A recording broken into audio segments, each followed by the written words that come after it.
Hi guys, welcome back to another episode of Mikhail and Sherna Get Fit. My name is Sherna, My name is Mikhail. and together we are Mikhail and Sherna Get Fit. Now, in our last episode, we kind of did like a part one-ish, and last episode was about not making excuses, whether you have 4 to 5 minutes to work out, whether you're traveling, whether you're tired, you name it, stop making excuses for it. And in today's episode, we're actually going to get into a lot of the comments that we get from people surrounding what our motivation is to lose weight. So we're getting into that in this episode. But before we dive into it, we want to encourage you all to subscribe to our YouTube channel. You can follow us on Instagram and on TikTok for all the live updates of all of our workout videos that we post there, because we post 3 to 4 times a week. Now, we're going to get into today's topic, which is, where does your motivation really come from? And how do you actually keep it alive? I really want to start off by saying, don't let the fire that starts your journey be the fire that burns you out. And I think that is something that I experienced in my first attempt to really lose weight and stick to it. Yeah. Eventually, the motivation that I had consumed me and burnt me to the ground. It was no longer keeping me alive. It was no longer something that I was using as fuel. It was something that essentially burnt me out at the end. Yeah. And so I really want to share a personal story with you all. Growing up, I was a really fat kid. My first introduction of me being aware of what I looked like came from the comments of other people. People told me that I was fat. So like throughout my entire primary school, high school, and even all of my university life, I always had like a strong desire, almost like a hatred for my body. Like I had like a really bad relationship with it because, at one point I told myself, fat, that's all I will ever be. And I didn't have a lot of self-love. I didn't have a lot of care for myself. And I didn't have the motivation to start. Everybody who saw me start out my weight loss plan when I was in high school kind of laughed at me. And I tried to keep it down low. And I remember for graduation time, I was like, I'm going to lose all this weight. Yeah. And I got discouraged and I didn't lose any weight. I didn't lose nothing. So for me, I was very self-conscious of myself, like throughout my whole growing phase of my life. Yeah. And it led me to the point where I was at my fattest. In 2022, I was 245 pounds. I entered into a relationship, not yours, obviously, but I entered into a relationship. And when that relationship ended, I used exercising and weight loss as fuel. Because you know how they say, if you want to lose weight, get your heart broken. I know a lot of people say that. And that was like my story. Yeah. Back in that era of my life. So I was going through this thing and I was telling myself, okay, this is the worst thing that I think could ever happen to me. And what can I do to relieve my stress? Yeah. At the time, I was working in Trinidad. I had not a lot of friends, so to speak. I kind of isolated myself. My family was in Tobago and I received, support virtually, but I was like, okay, what can I do? Work out. Yeah. And I found myself on USC's hill, cardiac hill, that same hill you'll see a struggle to go up. And by y'all, I mean me. That same hill that I struggled to go up was the same hill that took me from 245 to 175. And I was using my breakup at that time to essentially fuel my motivation. But what happened is when I faced my trauma and I realized that I don't want to be here anymore. I don't want to be working out for this cause. And I lost the zeal. Yeah. I lost the zeal to work out for the purpose of being told that I am not fat. And because of that breakup, I realized that I lost myself. And essentially, I went up into flames. Yeah. That's why I would always say, you need to ensure that whatever is motivating you to start your journey is not something that burns you out in the end. Yeah. Because one of my very good friends at that time, who was there with me in that experience, actually told me, Sherna, the reason why you're losing weight so fast is because of what's going on the inside. And when it is you focus your motivation, so to speak, on this specific purpose, proving a point, you're not unlovable regardless of the body that you're in. So I'm proving this point, I'm getting small, and I realized that the motivating aspect of my weight loss journey at that time was off. Yeah. And I suffered quite a bit in terms of when I fell off because I got back fat. And that's okay because I'm still working towards it. But I do think that where your motivation comes from is very, very important. And it either makes or breaks your weight loss journey. Yeah, I think that like my motivation before, around the same time you had your drive back then, was a bit different. I was comfortable with myself. I never really saw myself until I looked at myself in the mirror. You know, people close to me pointed out a few things, and I was like, nah, I don't want to be looking like that. Until I lost the weight, yes, but I also started to gain weight a few, like about 8 months after again. So it was like this up and down limbo. Reason why is because I got comfortable. Because I realized that motivation, while it's good, yes, it's mainly just a driving force. It's not. It's a starter. It's a starter, yes. It's like something to help you towards a goal, but it's not really something to maintain your goal forever. Yeah. It's not something that should be consistent because there are a lot of emotions around motivation. That's true. But emotions won't last forever. What's gonna happen to the days when it is if you have to comfortable about certain things? What's gonna happen to the days when it is you just feel like, and I really can't do this? Where's the discipline? That's where you have to ask yourself. I think that I want to move into talking about intrinsic and extrinsic motivation. And based on a basic, quick Google definition, right? Yeah. So that you'll be able to understand the difference between the two of them. Intrinsic motivation is essentially doing something for yourself. Yeah. So I am working out because I'm feeling energized. I want to feel stronger. I know one of your goals is to actually be stronger, to be faster. Correct. I am working out because I want to feel proud when it is I step out. Sometimes it's hard to lift things. Sometimes it's hard to go on hikes. But when I work out and I get myself in like a gear, I am able to have longer endurance. That is why I am working out. That's great. Intrinsic motivation comes from the inside. The rewards are basically from self. You're working out because it feels good for you. And you want to be stronger. You want to be healthier. And you want to love that process. And I think that is why there's a stark difference between people who love to work out for their health and people who are just working out for a goal. So there were two main groups of people I saw working out in the gym, and they kind of fall under this category. Yeah. And one, they worked out mainly for their health, and the other, they were mainly working out for how they felt and how they looked. I think that also, you know, like when you go to the gym and you see these people with like muscles upon muscles and like... I find that cooler. It does look cool, but I think something that I would say definitely is that when you go to the gym is always surrounded by people who have different goals. Yeah. Everybody has a goal. Yeah. Somebody might go to the gym to lose weight for carnival, for an event, for your birthday. Other people might go to the gym for health purposes, because I have personally gone to the gym and seen older people there. And I know them not working out to go to carnival. So they are more working out to be healthy. My dad as well. My dad is always working out. He's always walking, doing stuff in the yard. And why is he doing that? To keep fit. So there are different types of people who, I guess, see about their health and their fitness for different reasons. They have different goals. Yes, they have different goals. And back to the two different types of motivation. The intrinsic is for yourself. I'm working out because I want to feel healthy. I'm working out because I want to feel strong. And I have these goals. And then the extrinsic now is you're doing it for others or for some kind of outcome, which should basically be those kind of people who are working out for the purpose of an event, or even if you have a bad breakup and you want to get revenge buddy. You want to be a baddie. I can't relate to that. I can't relate to that, you know. Really? In my last breakup, the thing is that I actually gained weight, you know. Really? Yeah, I gained weight, and that is when it is I watched myself. I was like, boy. That's crazy. Yeah, I can't relate to like having a breakup, like have my be the heart fuel broken, to lose weight. like to be the fuel. Yeah, I just can't. Even when it is, I tried, you know. Like I made that like my focus. I was like, boy, maybe feel like I was so down. Like the weight was just like 20 pounds, just feeling like 80 pounds now. Yeah. I always just feeling. I was like, just weigh myself down now, but so I just stopped there, just listen to the music, I watched myself. I was like, and then you let yourself go. Let yourself go like this.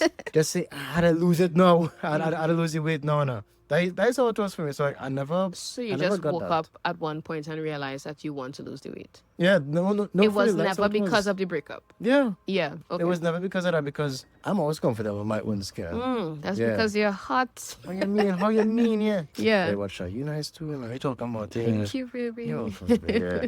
But like me personally, I can't relate to like using like a breakup as or like emotions like that as fuel. But what I did was literally just wake up one day and be like, Kiana, I don't find it looking good. I don't feel too good in this body, even though I'm comfortable in it. I'm grateful for it. Yes, I could move up and down. Yes, God has given me life. But I need to treat my body nice now. I need to do that. So that was my drive. I do think that there are people who are on both ends or like opposite ends of the spectrum. Yeah. There are people who, for extrinsic purposes, there are people who may be like, okay, I want to lose weight because I want to get back at somebody. I want to lose it because somebody in my past life told me I can't lose weight because I'm big and fat and broad, right? And then there are other people who, if it is they go through a breakup, for whatever reason, they are not able to have that drive and a motivation, and it gets them sad. But going back to definition again, extrinsic motivation is essentially when you're doing something for an event to impress somebody. Like if it is you have a crush on somebody and you're like, okay, when I lose this 20 pounds, you know, like when you had that break for school. Well, I had that break for school at USC, big up USC one time. And there was a 2 months when I did not do the summer semester, which is the third semester. For those 2 months, I could lose like maybe 20 pounds.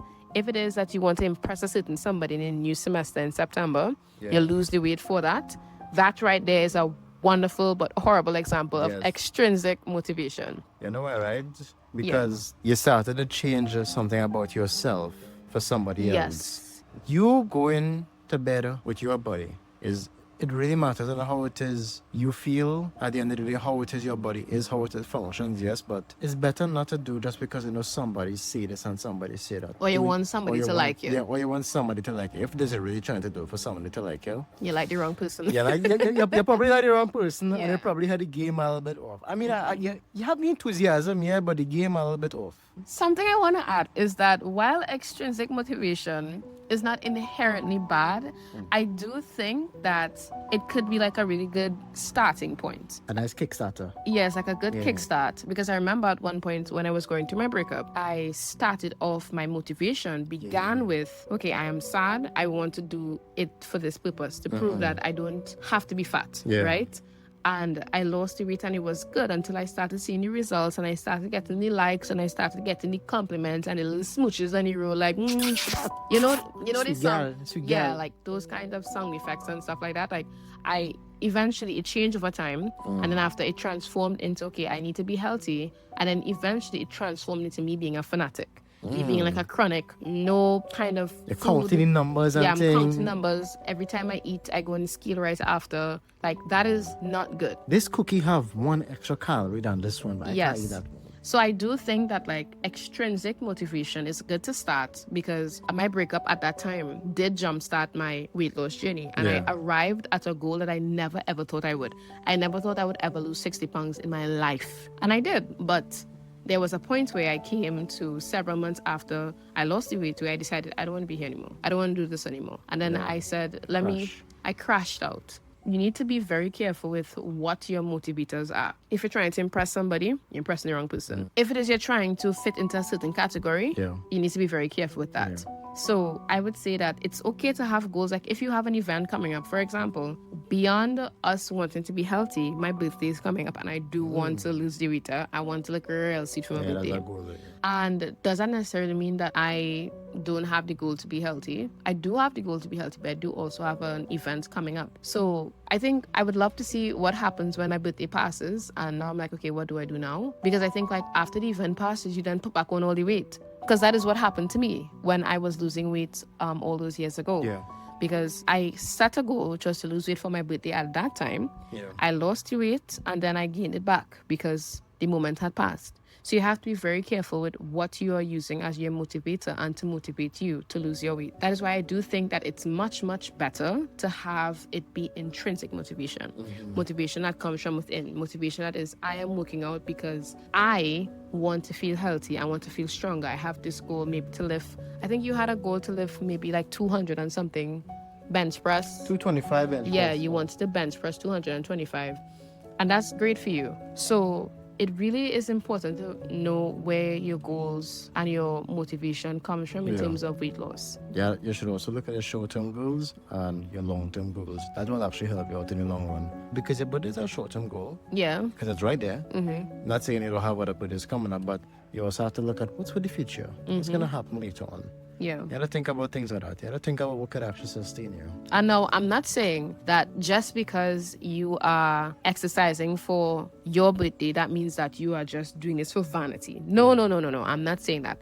What I'm saying is when it is you are trying to lose weight or you're trying to stay fit, make sure that you have a clear intrinsic motivator, which should be to be fit and to stay healthy. Because anybody could lose weight for an event. Anybody could do that. But I think not everybody can do it in a long term. Okay, I'm going to maintain and sustain this body that I have. That is why certain diets don't work. When people go on like these extreme complete juice diets, I lost 5 pounds in 5 days because I only drank juice. Of course, you're going to lose weight. Of course. But I do think that you have to be very careful with the extreme level that you're going to, because when you reset back into your real life and you sit and you settle, you go and eat your 4 double shrimp sauce, you need to be able to go, okay, is this practical? How can I maintain this now? Because weight is the easiest thing to put back on. So you need to make sure that whatever is motivating you to have it off is the better intrinsic goal that you would have. Yeah, you also have to look at this too. You're getting older. So one diet that you will have in your 30s might work when you're in your 50s or 40s. Yeah. Yeah. Because your body changes and the body's going to call for different nutrients, different minerals, different things. So you really have to adjust and according to your lifestyle as well too. All of those things come into play. So look at your long-term goals for sure when you're looking at things. My mom actually told me when I was very young, she told me that when I get old, it'll be harder for me to lose weight. That's facts. When you are younger, like if you are in your prime time now, I'm not saying that if you're old and you listen to this, give up on your hopes and dreams. No, I'm not saying that. But I am saying that it has been proven. When you are younger, you may tend to lose weight a lot faster. So for example, the metabolism of a child, like my brother, most likely has a higher metabolism than me. So if he went and did his thing and worked out, he would lose weight very quickly in comparison to me. Yeah. But that's also because my brother is 7 years younger than me. So he's very young. So what I would genuinely say is that when it is you are enjoying and living up your 20s, living up your 30s, use the time wisely to stay fit so that when you get down in your old age, you're not having it hard to lose weight.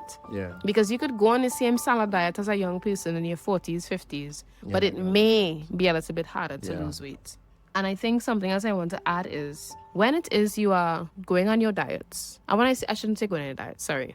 When you are changing your diet, nice. When you are changing your diet, you need to ensure that you are not simply doing it for a number on the scale. Nice. Because when that happens and that number doesn't go down fast enough and nobody notices what you're doing or you're not seeing the differences, what is going to happen then? Are you going to get depressed? I remember telling you, Mikhail, I ain't lose no weight yet.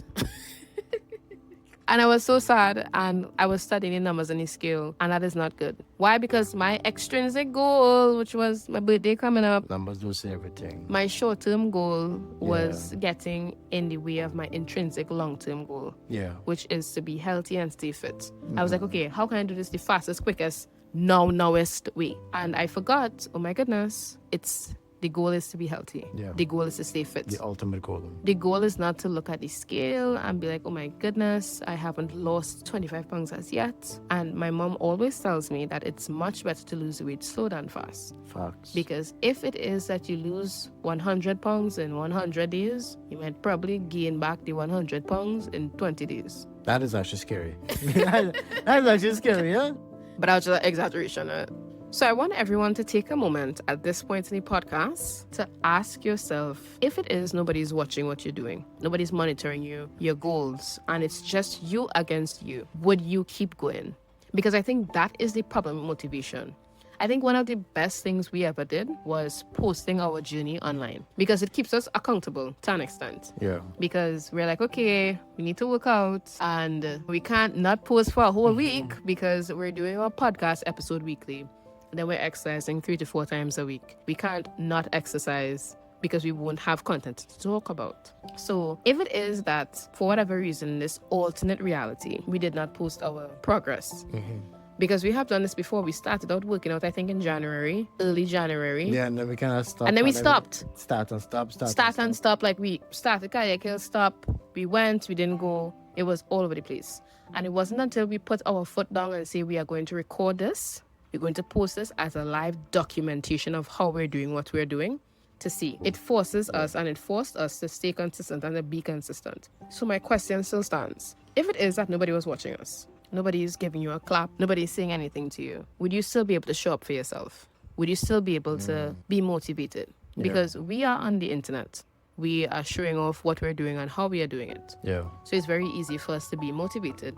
But for the people who are not doing that, it might be a little bit harder. Yeah. Because you don't have anybody in your corner going, hey, what is the update? I ain't seen a workout today. But be in your own corner, because I believe that you can and you will be able to lose the weight once you have the discipline. See, discipline, motivation could only take you so far. It's like the shell of a car. And I think discipline is the engine that will move the car, to start the car. I think that motivation is actually the spark to actually say, as a spark, the nice bright thing you're seeing. And discipline, as I say, is really the engine, and that's what just keep you moving, just keep it pressing. Yeah. As we kind of like go to the last aspect, I really want to touch on what happens when your results discourage you. I want to share this experience with you all because I want to be real. When we started off our journey, I lost 10 pounds. I went to Tobago, still exercising, still eating food that I cooked. But Mr. Tobago, come now. And I may have indulged in a snack here or there. Yeah, I did. You did. And I came back to Trinidad, and you know what happened? I jumped on the scale, and I was sad. And I remember telling you, Mikhail, I'm too sad to exercise. Pressure the pressure, but yeah. And I don't want to go anywhere. I don't want to do anything. To which she said, Gail, gear up, let we go. And it was just so funny because sometimes when you don't get the goals that you want, because I hopped on the scale and I was 2 pounds heavier, I was vexed because I worked so hard to lose the 10 pounds. Understandable, just 2 pounds. It's okay. And I'm saying it's not just 2 pounds, Mikhail. This is my life. This is my whole life. And when you get to that point and you're telling yourself, okay, well, I haven't arrived at my goal, well, I go down and stop, because I think that is the point where people stop. You see, when it is you begin to experience a minor setback, 2 pounds is a minor setback. Maybe if I had gained 10 pounds, that I'd be vexed. But 2 pounds is a minor setback. Be able to differentiate between a minor setback and a major setback. Because to be really honest, when it is you experience weight gain during your weight loss journey, it can genuinely tamper with your emotional makeup. Because you're telling yourself, okay, I'm doing all the work. I'm doing everything that needs to be done. I followed the manuscript. I'm in a calorie deficit. I'm drinking the water and the weight is not coming off fast enough. You begin to be discouraged. Yeah. But you have to remind yourself that weight loss is a journey and not a destination. That's part of your life too. So don't ever feel frustrated and so within the stratosphere of being discouraged that you stop your weight loss journey. Because the reason why I personally wouldn't stop this journey, regardless of how slow the results are, is because I know that weight loss is possible once you are consistent. It's not like a one pill fix all, red pill, blue pill. It's not like I take one pill for it and I wake up tomorrow morning and the weight just are glowing. 40 pounds lighter. It doesn't work that way. You know what is right? What's that? Progress is actually invisible until it's undeniable. Yeah. Until you can actually see it. Until you actually see yourself like, oh wait. You might probably like look back at yourself and see like a picture. You then look at a picture now. You will see the differences and you can't deny it. That's true, because I also do think that there are people who commented under our videos and said, Mikhail's legs look stronger. Sherna begins to look smaller. Yeah. Like these things happen with time. It's not like in 3 weeks we lost 30 pounds. In 3 weeks we lost 15 pounds. Never going to say that the people who do that, they're doing nonsense. I'm not saying that. But for us, it's about this slow journey to that point. Yeah. Because we also want to enjoy the diet that we are on, the relationship that we have, because it's a journey. It is. Right? Not necessarily a destination. Because even when we get to the 60 pounds lighter, we're still going to be working out because we still have to maintain it. It becomes part of our lifestyle. It will be. You have to separate discouragement from progress, because progress might be invisible, but discouragement is something that will inevitably stop you from arriving at your goals completely. So as we come to a close, I really want to encourage each and every one of you all who take time to listen to our podcast to write down why you started your goals in the first place. Short term, long term. Even if you have your extrinsic for other people to see and your intrinsic for yourself, write that down in a book. Mikhail and I both have journals where we sit down and we write down what our short-term and long-term goals are. Yeah. You need to implement writing down, okay, what is my short-term goal? What is my long-term goal? What is the intrinsic and the extrinsic motivation? And of these two, which one is going to keep me throughout this journey entirely? Yeah. You have to remember that motivation is the spark, discipline is the engine. It's what keeps you moving. So thank you guys so much for listening to this episode. We are always so happy to have you all be a part of Mikhail and Sherna Get Fit. This is truly our baby project. It is. And it started as a general joke between Mikhail and I. He was doing squats and I was like, I want to try too. And now here we are a couple weeks later. Very happy on our journey and seeing results as well. We want to thank you guys so much for listening to this episode. Don't forget to check out the show notes for all the links to our social media. You could check out Auntie Crystal, who truly was a pivotal point, that critical juncture that really broke us out of that shell of flab and fat, right, onto this healthy path. And for those of you all who don't know, there is a link in the show notes where you can submit your ideas and thoughts on what we could talk about in our next episode to come. So thank you guys so much for listening, and we'll see you guys soon. Bye. Peace out.